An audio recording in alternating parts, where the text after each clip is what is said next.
think we're live, and let me just check YouTube and LinkedIn for the same.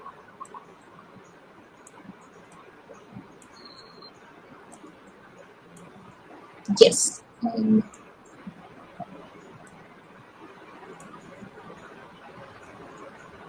Yeah, we are live on both LinkedIn and Well, yes, I just received the notification. Okay, awesome. Good evening, everyone, and thank you for joining us on a Saturday evening to chat with Sarah here, who is a science engagement consultant, independent consultant, who has had a lot of experience building this ecosystem through the platforms, the organization she's been associated with, and also all of the projects that she has taken up in collaboration as well. Before we get into this conversation today, I want to briefly introduce myself and my co-host Shweta. And this show, SciComm Souls. SciComm Souls is a program organized and is a live chat show to talk with, communicate with. Oh gosh, just, I'm very sorry about this today. Yeah. Okay, let's take it from the top. Yeah, SciComm Souls is a live talk show for talking about science communication and the entire ecosystem in India, and having a chat with all the science communicators who are making their way as independent for individuals who are paving their own unique path in India and trying to see how they can make a difference. The only main objective for SciComm Souls here is to show budding science communicators and people who are interested in science communication that there's no one way to become a science communicator, and there are so many more skills that you need to have and hone to become a better science communicator, and you're always learning, right? So do share this message across your networks to tell your friends about this wonderful opportunity that you have, that you can explore while you're studying or conducting research. And let's get started today. I'll let Shweta Hegde, my co-host, introduce Sarah to the audience. Hi, everybody. Thanks, Suchita. Suchita already introduced Sarah, but to formally introduce her, she's a trained researcher who went on to become the communications and public engagement lead at India Alliance. She developed and implemented organizations' communications and public engagement strategy and facilitated various partnerships for them. She's currently working as an independent consultant at newly formed not-for-profit Foundation for Advancing Science and Technology, as Suchita mentioned, and she's also a strategic advisor to the India Science Festival. Among many others, she has created and led innovative public engagement programs such as Superheroes Against Superbugs in India and Planet Evoke, about which we are going to spend quite some time talking about. She's also interested in exploring creative and inclusive tools and methodologies to enable public and policy engagement with science and embedding participatory approaches in research and innovation towards building a more inclusive, equitable, and sustainable future for both Indian SciComm and public engagement. So we are very glad to have you here, Sarah. Welcome to SciComm Souls. Thank you, Shweta, for that generous introduction, and Suchita for inviting me to this chat. I'm really excited to be with both of you. Awesome. Thank you so much. I'm glad you feel that way. Okay, let's get started then. So I want you to take us to that moment of your life where and when you had your interest in SciComm, and then how you pivoted your career from there to become the person that you are today. Yeah, I'm a person in that's constantly evolving, so I don't know what I am really at this point. But I think I didn't have a defining moment. In fact, I kind of entered this space about 7 years back when there really wasn't a whole lot of awareness, recognition for science engagement, public engagement in India, or even for that matter, I would say abroad. And but of course, I was at this institution for my postdoc called Institute in the US of A. And there, the campus was actually located in so it was just this, it was our campus and then the community around it that had nothing to do with science. It was a very small campus with very few of us there doing research, and so a lot of people would wonder outside of the campus what is that we do, and we would kind of interface with the community very often. And it was really there that I realized that that people were interested in science, and they really wanted to know what goes on behind those walls, figuratively and also literally, of a research institution. And also Scripps is very unique in the sense that it generates a lot of money from private donors, from philanthropists. So I used to also interface a lot with philanthropists, and I would talk to them about my research, why it's important, and how they could support the research. Of course, I would not talk about how they could support, but I would just talk about my research and why it's important. In fact, my postdoc fellowship was supported by a widow of someone who died of Parkinson's disease. And so, it's just, I because of that, I think I looked at my research very differently, because I could see that, my research was being funded by someone who's so closely impacted by the disease I'm studying. And so, all these experiences at Scripps really started to make me wonder if I should explore this interface between science and society, and what goes on there. I really didn't know much at that point, I'll be very, very honest. In fact, when I applied to DBT Wellcome Trust India Alliance, I just looked at the job description. I said, yeah, I can do this, and let's just apply. And at that point I did think that how are there people like are there people in India who are doing science outreach? Because I wouldn't really hear too much about it from my peers and friends back home. So that's also why maybe I was a little stupidly confident and said, how many people are really going to apply for this job? But there were people who applied, so it's not that they didn't. And so I think I really didn't have. I had of course a collection of experiences, and that kind of made me think about this kind of connect between science and society, and and what can we do to improve this connect, because it actually benefits both the scientist and the society at large. So with those kind of questions kind of running through my mind, I applied and fortunately got through India Alliance, and rest, as they say, is history. And then there was a whole lot of learning and unlearning. Okay. That's pretty much what you say, like a common denominator among a lot of people who venture into science communication more than like 4 or 5 years ago. Like even Somdata, she had like an entirely different experience, right? So yeah, I mean, those 5 years ago, I hardly think anyone would have actually thought of this entire field as a separate one. So I'm glad it's evolving, and I hope it evolves faster, right? So yeah, I'd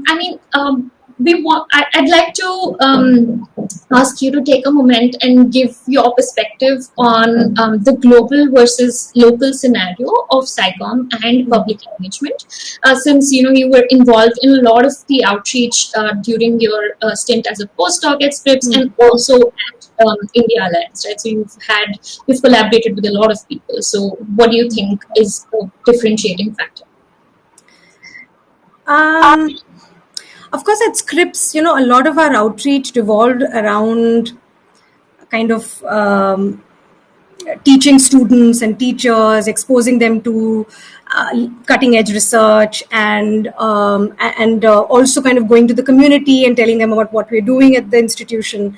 And so, of course, what I think the most obvious difference is that it's definitely a lot more recognized abroad, that the whole space of science engagement, the importance of science engagement is also recognized a lot more outside of India and say UK, US, Europe, which wasn't the case, at least when I came back to the country and joined India Alliance, which has definitely changed. I think there is a lot of recognition for SciComm and public engagement, but not enough action, and maybe we can touch upon that later.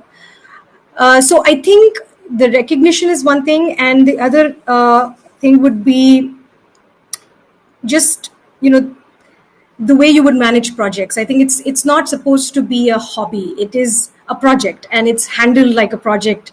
And I think that is what we need to bring in India to science engagement, is that we need to look at science engagement perhaps like a research project, if that's the kind of comparison we can make, is designing it and having your collaborations in place, looking at the timelines, having a monitoring and evaluation plan in place. All of those things were part of planning a science outreach or a science engagement project, and that I have noticed my peers in other countries do, and which we don't do enough, or we don't adopt these practices enough in the country. And I think we need to do that, so that we can do science engagement in a more evidence-based and more evidence-informed manner than just as a one-off thing that we go out and we either write an article or go out and talk to a bunch of school students or the public. So we need to approach this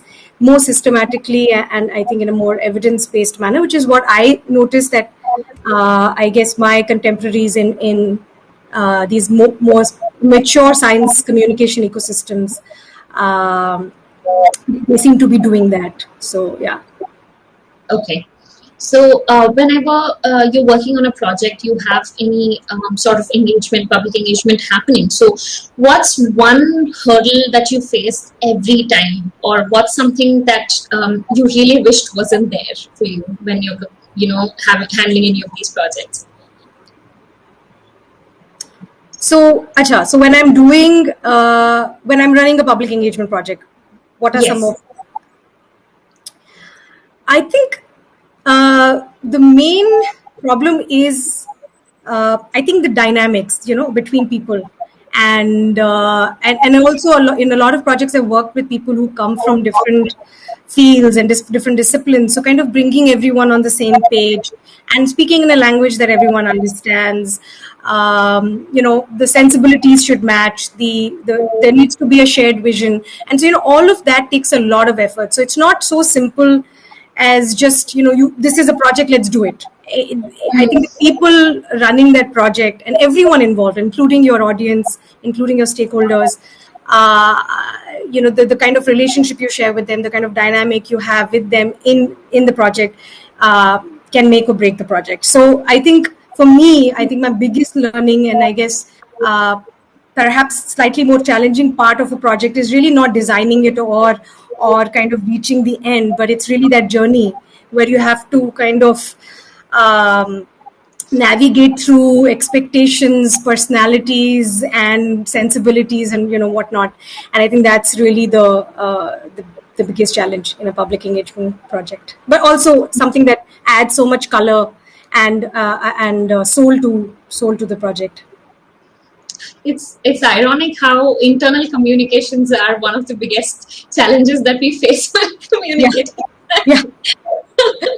So let's talk a little bit about your position at India Alliance, right? So you were the first person to hold such a position there, and we think that it put you in a unique spot, right? So I'm sure it was challenging, but fun.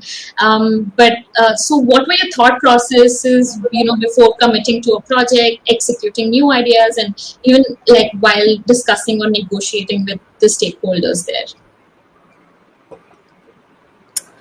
So like I mentioned, when I joined India Alliance, I really didn't know what public engagement meant, to be honest, at that point. I mean, for me, it was just making science accessible, but it actually starts after that. For me now, that's what I've learned. The engagement is really when you have managed to make science accessible, and how do you kind of take it to your stakeholder, your end user, and use that to engage with them and take feedback and inform your work based on what you feedback you get from them, or whatever. It could be just a conversation between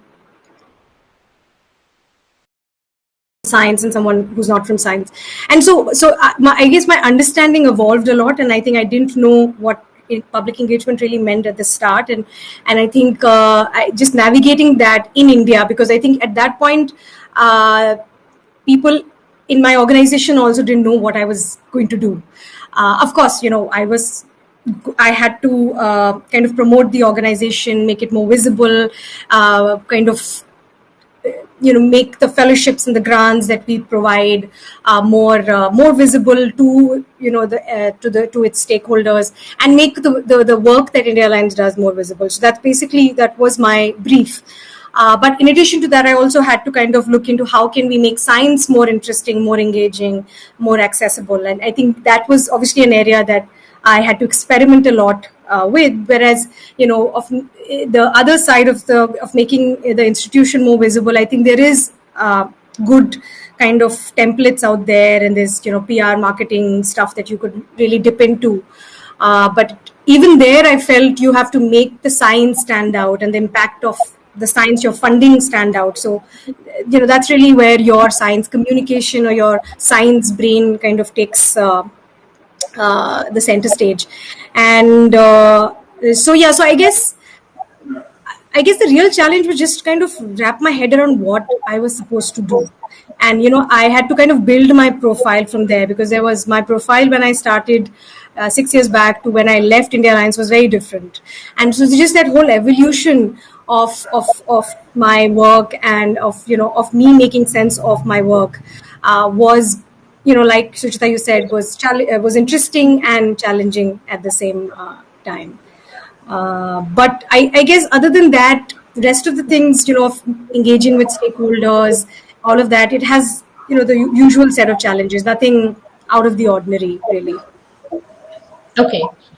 Yeah, I mean, indeed, while you're explaining your entire role over there, it means that you're wearing so many hats, doing so many things, and you're also, picking up so many other skills than just, simplifying science and communicating it, right? So this is a favorite question that I have for every science communicator. So how did your typical day look like, at India Alliance? Because such roles are very hard to come by, at least here. And then these are some roles that people look up to as their dream jobs as a science communicator or as an engagement professional. But give us a sneak peek into how your days were like at Indian Alliance. Hectic. No, I mean, they were hectic, but for a good reason. Mm-hmm. I think I really cannot tell you a regular day, because I didn't have one. But I would say, I guess, okay, so I would say that a lot of my time used to go in planning and kind of, emailing people, ideating and brainstorming and all of that. So, of course, some part of my work was on the desk in the office. And then another part of my work involved meeting a lot of partners and stakeholders. So there were a lot of meetings before pandemic that, I would go to. We also used to organize a lot of workshops around the country. We would organize a lot of outreach events around the country. So I had to travel a lot. So I would, there was a time when I was traveling almost like twice or thrice a month. And so my colleagues in the office would make fun. They're like, will you be in office this month or this week? Or are we not going to see you? So I used to travel a lot at one point. And then, of course, that was the time when it was just me. It was just me in the team. And then my team expanded. And so I could obviously, others would also travel. But it was short-lived because then the pandemic hit and we were, again, all of us were just working from home. So the second part was a lot of traveling locally and, nationally and internationally. Then the third aspect would be just organizing events. So being on the field and, kind of executing the program that, we had designed in the office in front of the computer. And so I think that's basically, I would categorize my day into these three parts. It could be any of these would dominate my day in any week. Okay. So it sounds, and I'm sure it was very eventful for you, although it was hectic. But now, very recently, you've moved out of this full-time position and you've become an independent consultant, right? So how different are your days now, and do you miss those older days? No, I'm just joking. they're very different also because we're still working from home, and Okay. I think life just seems different at the moment because a lot of us, at least I used to be on the field a lot. I would be out there a lot. So for the last 1.5 years, I've really just been working on my laptop, which to begin with is very odd. But I think I also realized that this time has given me a much needed pause. So I think with this new gig and with this kind of new freelance life, I'm able to do a lot more thinking, which I wasn't able to do when I was at India Alliance, because we really had to get stuff done, and there were deadlines, and we had like a whole calendar of events and stuff like that. So I think I'm finding more time to think, and I've like a step back to look at what does science communication, science engagement in India would look like or should look like. And so I'm also kind of doing a little bit of that, thinking, and that's basically what I'm doing in my current role at Fast India, is really trying to see, scope the SciComm ecosystem, and see, what are some of the gaps that we could perhaps address. And yeah, I'm really enjoying that because it's giving me a much needed time to reflect, which I really didn't get a chance to when I was at India Alliance. So Wonderful, wonderful. I'm sure these are like two different faces that you get to see while while actually communicating the science, whereas you're sitting back and reflecting on how things have changed from then to now. So that's amazing. yeah, Okay, yeah, so yeah. let's just get right into the next part of this session, which I call it the rapid fire, but the main objective is to sort of get more out of you in the 60 minutes. Okay. So we want to know a little more. Okay. And it's, I'm ready. it's on the lighter side. So let's get this fun started. And yeah, okay, going now in 3, 2, 1. So choose from one of the dream careers that that you'd want to have. Lead a public engagement of a government organization, or build an enterprise of your own to work on projects that you envision. Second one. Okay. True or false?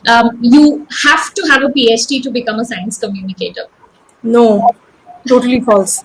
Okay. Interacting with stakeholders on projects is not always fun. True or false? True. You will have a lot of boring paperwork and report writing if you are part of a government organization. True or false? I'm really sorry, Sujita. I think my internet is playing up. I missed the first half of your question. Oops, I'm sorry. It could be my internet as well. Let me just repeat that. So, Okay. You have a lot of boring paperwork and report writing if you're part of a governmental organization. Is that true or false? You don't say that, Sujita. True. Okay. Okay. So, what's one kind of work that you had to do as a lead of the public engagement effort that people wouldn't necessarily associate with the job title?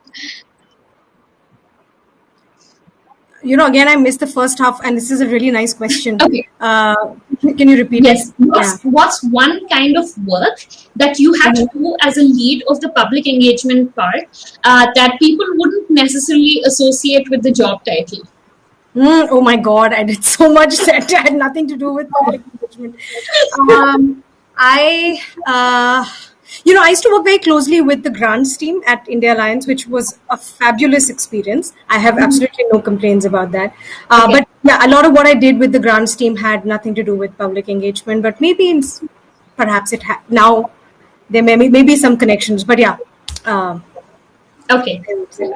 Okay. If there was any, what's one thing you would like to change in your career? I'm missing your first half. Sorry, just let me see if I can do something to improve my bandwidth. I can hear Suchita fine, so I think it's you, Sarah. I think it's my connection. I can see there's like red. Yeah. There. Yeah. yeah, let's try that again. Sorry, Srijata. No problem, no problem. So, if there is any thing that you'd like to change in your career, is there any one thing? If there's anything I want to change in my career, I think, I feel like I'm still building my career. I really don't think I've So reached far, the so far. So far. I don't want to change anything. No, not really. Nothing. Okay, awesome. So, what's your favorite current read related to science communication or public engagement? Do you have any interesting read that you're reading? Uh, I was actually, I haven't finished that, but I was reading this book called, oh gosh, just escaped my. He was the head of Wellcome Trust. He's written a book on Manifesto for Science, or something like that. I was reading that when I was back in Delhi, and I left the book there. So so when I get back, I'll probably finish it. But it was about making a case for science, and obviously from through the UK lens. But it was quite nice, very interesting. Okay, all right. So, so what's one project that you weren't or aren't involved in, but you really like that and you'd like to give a shout out to? Something that I'm not part of, I would like to give a shout out or give a mention. Here's some project. Oh gosh, Cyrio. Oh, for that's sure. So sweet of you. And I'm not saying this because you guys have called me. I mean, thank you for that. But I really think what you guys are doing is fantastic, and I don't want to use up your rapid fire time. To maybe we can talk about that later. But yeah, Cyrio. Oh, thank you so much. You've made our day. Okay, so what's something that you recently had to unlearn in very recent times? What's something that you had to unlearn? What I had to unlearn. I think I would say that the stability of a job, that stability that job gives you, and you're kind of wired to think that once you finish one job you have to jump into another job, and that's how it should be, and that is the right thing to do. And I think that's something I have unlearned through this experience of working as a freelancer. That today I think the whole anatomy of work has changed, and the way we approach work has changed. And I think it should be fine for us to experiment with different formats and different kind of ways of working. And I think I had to kind of, move away from that traditional idea of a job, and that you need to constantly be employed. Okay, all right. So, if you'd wished for an alternate career for yourself, apart from being a public engagement consultant or an expert, what would that be? Alternate career. This is already an alternate career from when I started out. Alternate to alternate. I mean, I think I would. I think I would be a creative professional. I still think that what I'm doing is creative, and I think I would still stay in the creative field. I don't know, in performing arts or something. Wow, wonderful. That's very interesting. Okay, so this one last question. So it's been some time that it's been a while since you were associated with an organization, right? So, but right now, how do you feel being independent? I know you've slowed down at your pace of life and all of that, but what's something else that has changed for you? I think the luxury to think. I really was missing that. Okay. And I think now this time is giving me that that luxury to be able to think and make sense of what I have done and what I should be doing next, and what we should be doing collectively also in India in science engagement. So yeah, luxury to think. Wow, that's very, very nicely put, in that small phrase, luxury to think. Thank you so much for participating in this rapid fire. And now we'll move on to the next segment, where we are going to discuss in detail one particular project that Sarah has been working on very recently during the pandemic. And I'll let Shweta take over and let them discuss. Thank you so much, Suchita. And Sarah, I had a wonderful time listening to you so far. So now we've moved on to the thought process segment where we take a piece or a project that our guest is involved in and try to talk more about it. So today we are going to discuss about Planet Devok 91, which is a project that came together during the pandemic, wherein we have a lot of young adults, artists, researchers, who come together to make comics, art articles, and they also have interviews, podcasts going on. So maybe I think, Sarah, you are the best person to sort of introduce this. But I think it's like I've had a wonderful time reading the comic. It's sort of brings about the challenges that we as youth face during the pandemic, and it also talks about misinformation and so, well, I should probably give it to you to talk about it. Could you just talk a little bit about... Continue, Shweta. I was really liking that feedback. It was a very, I mean, I would like to maybe offline we could talk, offline, online, whatever, we could talk about, what you thought of the project. But, Sure. the project... should I go ahead and talk about Planet Devok now? Yeah, sure. Go ahead and talk us through a little bit about the history, how people came together. Yeah, after you. So, I mean, Planet Devok 91 was actually the last project I did at India Alliance, and I'm so glad I got to be a part of this project because, I mean, not only did it bring together, different countries, people in different, from different countries and cultures, but it was also using comics, which is something I'm really fond of, and I also got to understand what young people were going through, because I felt like I don't want to use the word plight, but the plight of young people came to the fore, or came into focus quite later on in the pandemic. We really didn't know how they were making sense of the pandemic, what they were going through, and I felt, when this project came to me through this brilliant creative professional, Sarah Kenny, also another Sarah. So Sarah and I had been in touch for the Superheroes Against Superbugs. So we were trying to see how, perhaps we could, work together, because she was working on a similar project in the UK, and so obviously, that didn't come through. And then she kind of reached out to me again with this idea that, at that point was primarily going to work or going to engage with UK young adults. But then she was interested in kind of bringing in other experiences and other perspectives into the comic, into the story of the comic. And I really liked that. I mean, that idea really spoke to me. And I said, actually, I didn't think about how young people might be making sense of the pandemic, and, whether they have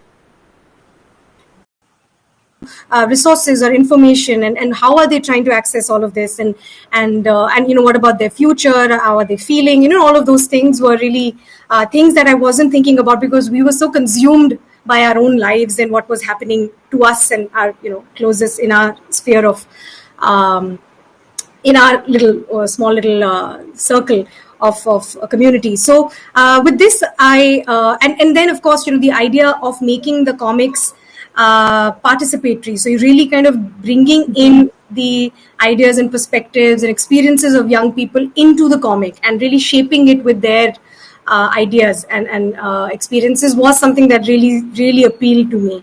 And I have all throughout my all throughout at India Alliance, most of my projects have been participatory. Most of the art-based projects have been participatory, where we work with artists and scientists and other kind of members of the public to produce various kind of creative outputs.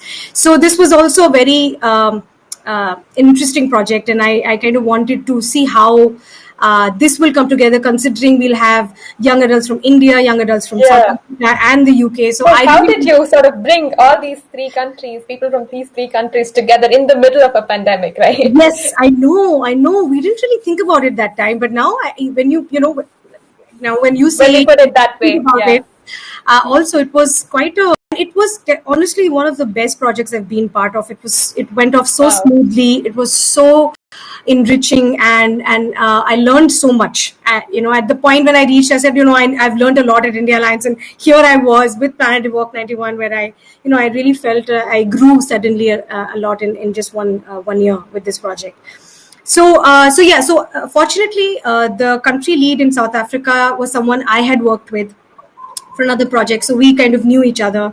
Also, the UK lead had worked with the South African lead, so we kind of all knew each other, and so that, of course, kind of made working together quite easy. And then we had also applied to Wellcome Trust for some funding, and that came through. So that meant that we could really do a good job of in this project, and really pay people and pay young adults for their contributions, and not just have them as volunteers. And I think all of that really added to the quality of this project and the final outcomes.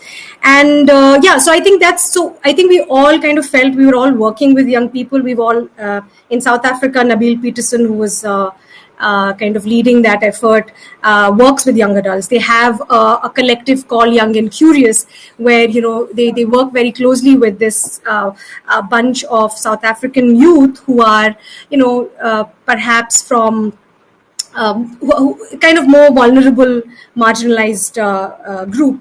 And in India, of course, the challenge we had was that we didn't have an existing cohort we could have just gone and kind of engaged with. So we had to kind of build our own cohort from scratch.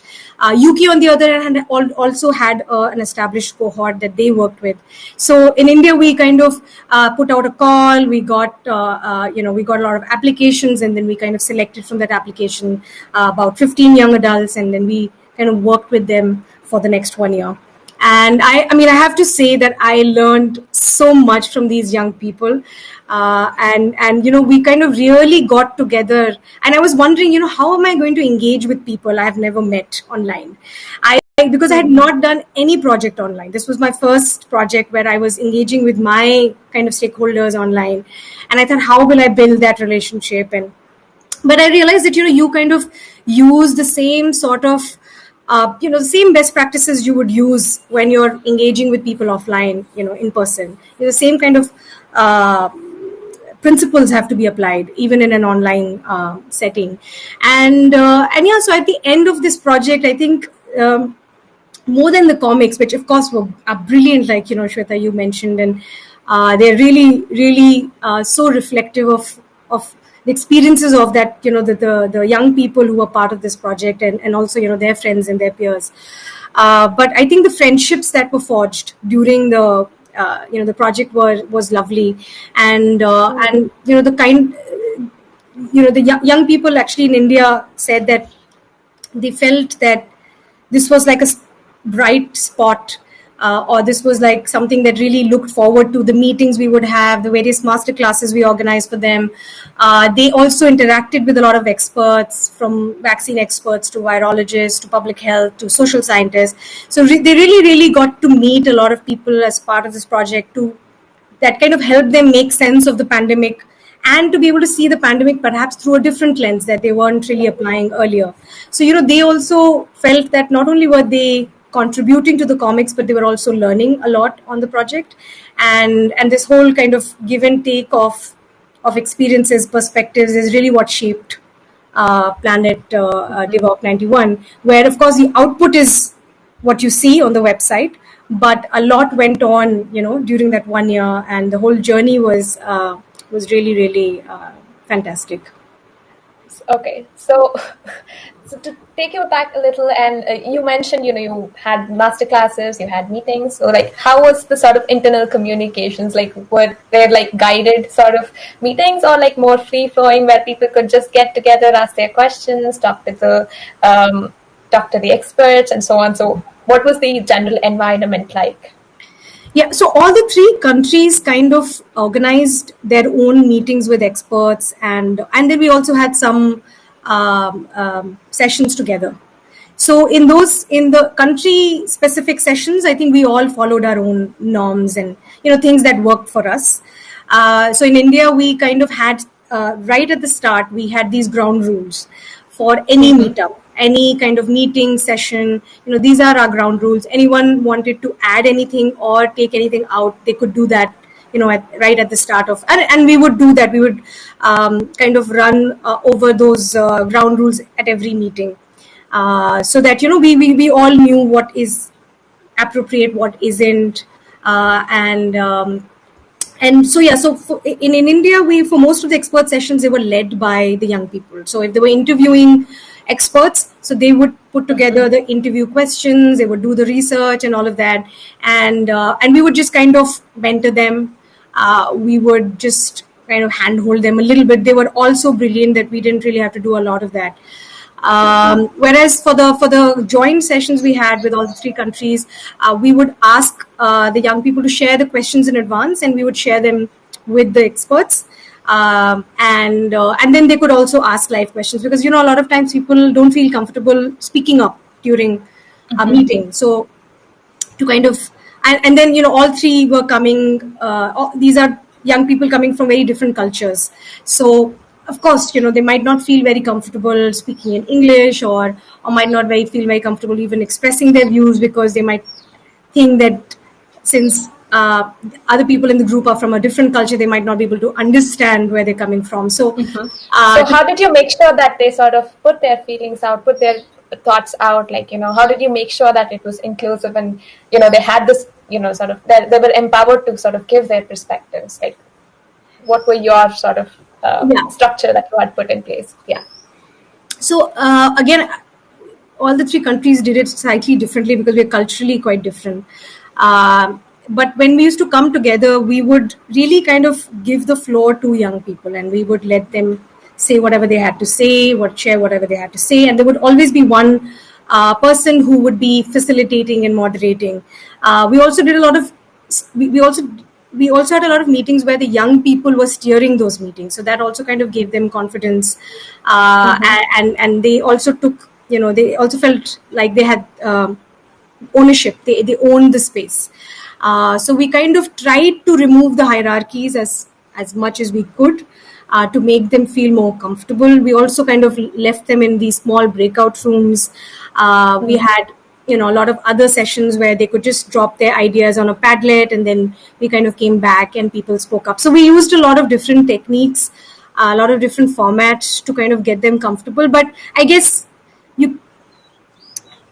there's no replacement for in-person engagement, and there's and I think we could have done more. I feel like maybe because of the times we are living in, pandemic obviously was and still is a very kind of emotionally exhausting time. So we also didn't want to push the interactions too much. We wanted them to be as natural and organic as possible. So I guess we wanted to have more cultural exchanges, which I think we didn't achieve through this project as much as we would have liked to. But I guess we were hoping there'll be a Planet Devok 2.0, and we could work I would really love to see something like that. Yeah. Okay. So going back, let's spend some time on the story a little bit. So was the story of having a parallel between the real pandemic struck world and the alien world, wherein they're going through similar sort of challenges? Was it sort of like, when did that sort of idea come through, and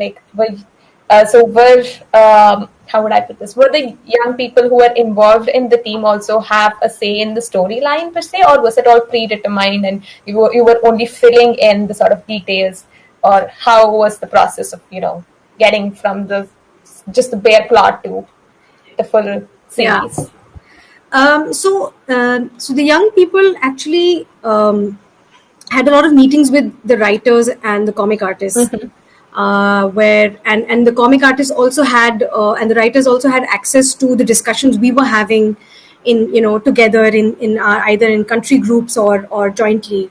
So and that's really what they dipped into. So the writers actually dipped into all those conversations we were having, and also some there were articles that many of them were writing, and artwork that so that's really where the writers were deriving the kind of content from.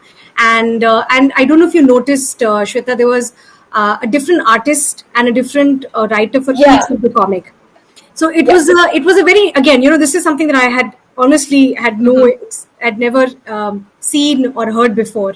So this was something completely new to me. And how different writers came and kind of build the story based on. But how were you sort of able to maintain that sort of consistency throughout the series, even though they were different artists? I still didn't, it didn't hinder the sort of continuity of the storyline, right? I think I would give a lot of credit to Sarah Kenny for that, because she really kind of sat down with artists and writers and briefed them about what those characters were like. She kind of really fleshed those things out right at the start. And Sarah Kenny is a creative professional. She's worked with BBC and I don't know, a lot of fancy places, and she's brilliant. So she really kind of took charge of this engagement and this interfacing with the artists and the different artists and writers, and so we were really kind of, what we were trying to do was manage our cohorts and kind of see how best these cohorts could interface and engage and contribute to the project. So that's really where we were coming in, and Sarah Kenny really kind of interfaced with us and with the artists and the writers, and made sure that the story made sense, the visuals made sense, and the characters were made sense. Maybe you guys should interview her at some point as well. She about the comic. Definitely. Okay, so as you also mentioned, you mentioned this earlier that we had a lot of young people not only contributing towards the comic, but also do their own things like writing articles, podcasts, short films, and all of that. So they really came out of their cocoon. Probably it was their first time talking to these experts and so on. So just to put a broad question, how do you envision the sort of participatory projects to help build that sort of engagement with the youth, which sort of is not so much, I'd say, except for science. I know of Science Gallery Bangalore who is doing it, but apart from that, I don't know a lot of places where something like this happens. So your thoughts and perspectives. Yeah, that's a great question. And I think, great question because I have interest in it also. I think that participatory approaches definitely work better. I think because it's not just you saying this works. It's actually you kind of taking the stakeholder, end user, public, community, young adult to get with you and kind of co-create that piece of thing that you want to, and so obviously that will work better because it's got inputs from your end user already, and you'll also engage them in a process that will where they are organically absorbing science or automatically getting interested and engaging in science and research. So you're not forcing down their throats, but you're kind of gently through the building that relationship through kind of through building a relationship, you are getting them interested in what you have to say. So I think it's a great approach that I think I guess we should employ a lot more in our projects if we want to have really impactful outcomes. Because I think most of the projects where I have worked on, it's and because it's so participatory, maybe the outcome is not that impressive or that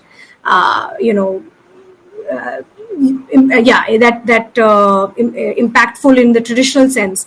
But I guess the process of creating something and the knowledge that people who are part of that process gaining as a result of that process is quite valuable, and it's and perhaps is what you should measure and not really the kind of the output of that participatory process.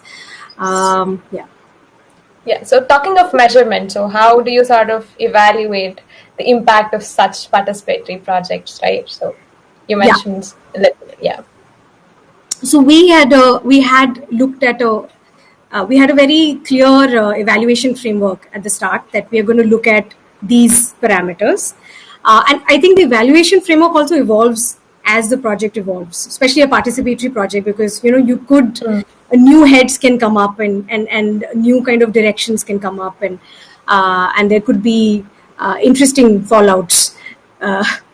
So you have to also evaluate. You have to also kind of adapt and evolve the evaluation plan. So here we looked at of course, the engagement with the final product, which was the comics, and how people were engaging with those comics, what kind of feedback we got from the comics, for the comics. Sorry, we looked at, of course, the experience of the young adults on the project. So that was an evaluation criteria.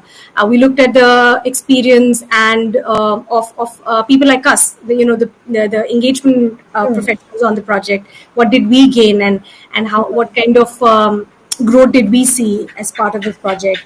Did it go as planned? Did it go as planned, or did it change direction? And were you okay to with that change direction?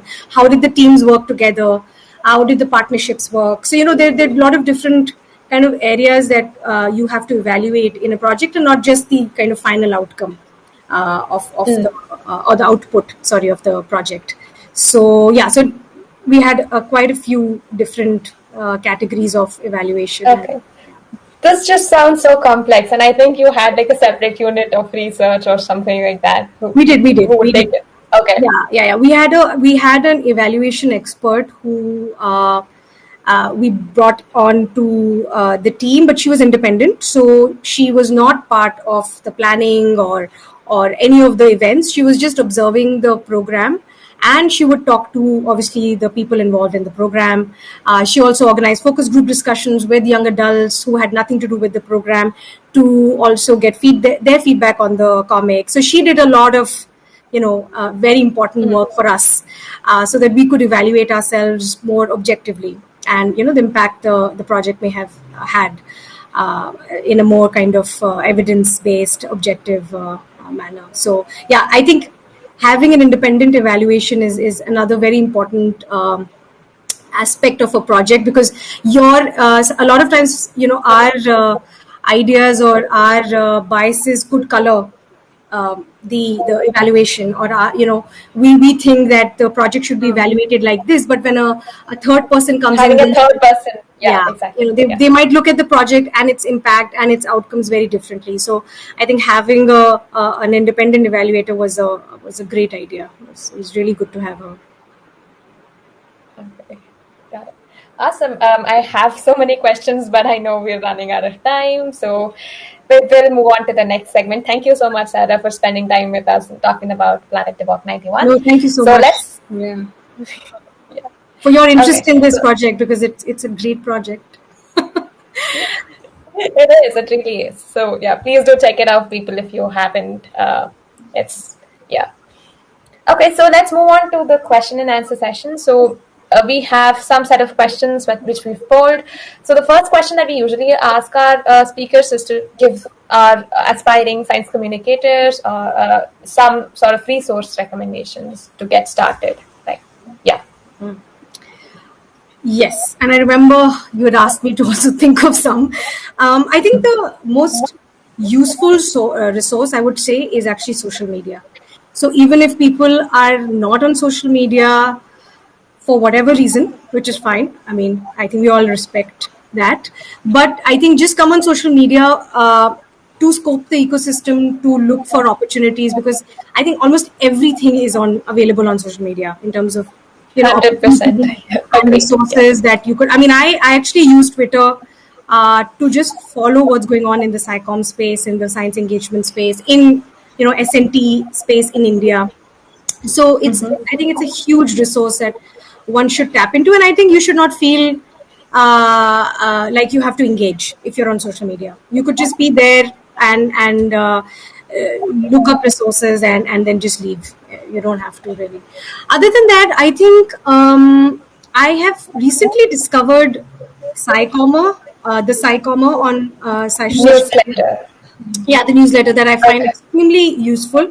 I guess we need to also add, it's very UK, Europe, US centric. So I guess we perhaps people like us should engage more with the newsletter, with the person behind the newsletter, and put our opportunities and resources out there. But I found the resources they share to be very, very useful and very helpful.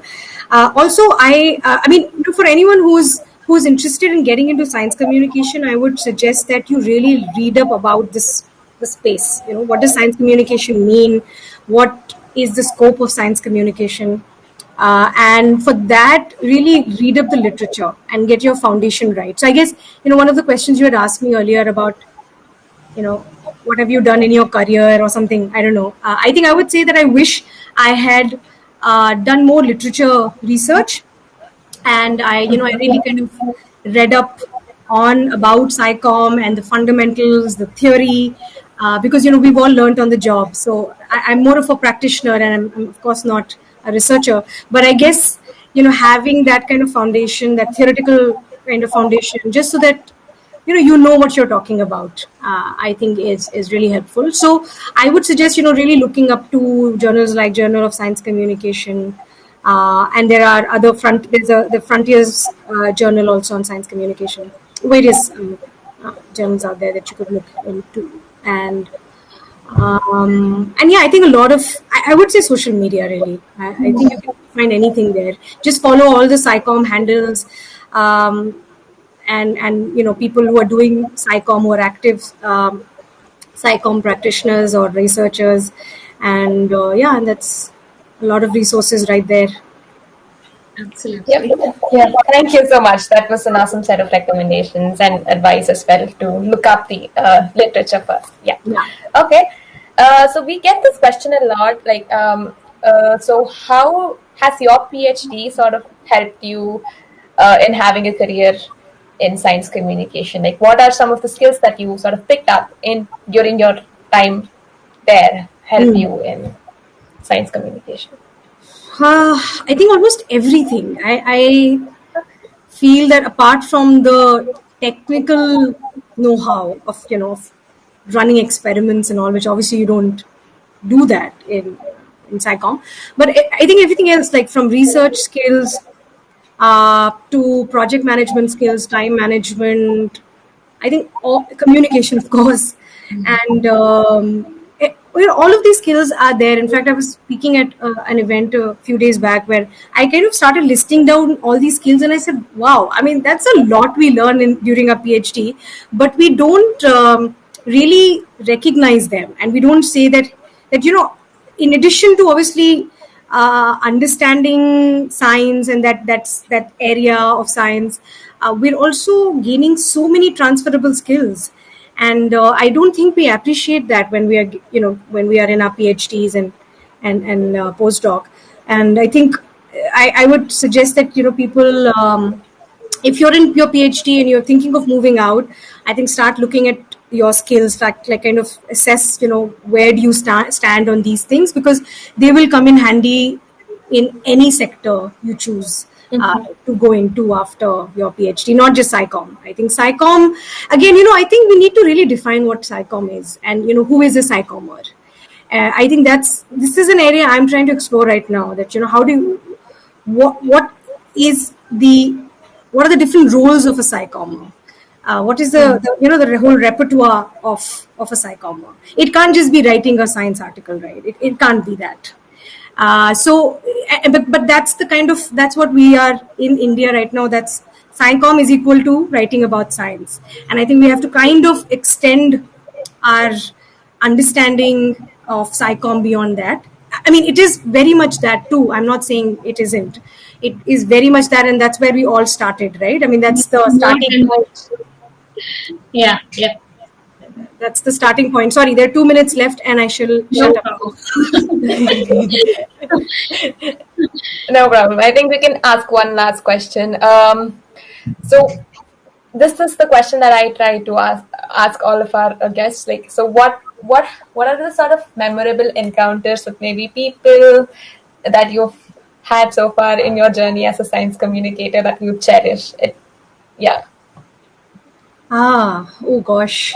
I think I really cherish my encounters with a whole lot of artists and non-scientists that I worked with. I really do. A lot of social scientists, and that's because they've really helped me understand or view science differently, or view science communication differently. Or look at my work differently, basically. So I think I really cherished those encounters, and many of them have also become very good friends. And you would imagine that a scientist and artist can't be friends, and all that kind of stereotype is there. But I think those encounters, that working with non-science partners, have been definitely the most memorable part of my journey so far. Wonderful. So, I mean, it shows how much, how creative you are at heart, and how you'd want to blend those skills to engage public in a more creative manner. And it shows in all of the projects that you do. And it was a pleasure talking to you and then getting to know you much better, because this obviously has been our first conversation, and I really wish we have more in the future. Absolutely. We must. Much for today. Great. Thank you so much. Thank you so much, both of you. And those were some really good questions. It really got me thinking. And all the best. I mean, you guys are doing a fantastic job, and we should definitely work together and continue chatting about SciComm and science engagement. Absolutely. Yeah. Okay. With that, let's conclude today's episode with Sarah Iqbal. And I hope you all had a lot of moments, light bulb moments, and a lot of places where you have got enough resources to explore and become better as a science communicator, or just understand the scope of this field. We'll all catch you on an alternate Saturday at 6 o'clock again, and see you all in the next episode. Thank you so much, Sarah. Thanks, Sarah. Bye, guys. Take good care. Bye.